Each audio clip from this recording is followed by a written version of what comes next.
Bismillahirrahmanirrahim.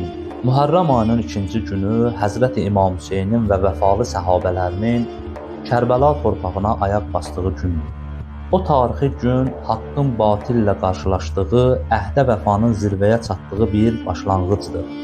Həzrəti İmam Hüseyn Kərbəla çölünə çatdıqda qəlbindəki sarsılmaz imanla Allah dərgahına olan eşqini nümayiş etdirdi.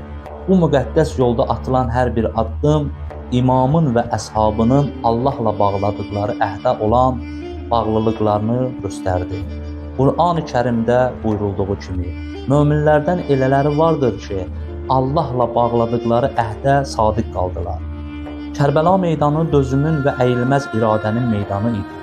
Həzrəti İmam Əli əleyhissalam buyurub, səbir imanın başı kimidir.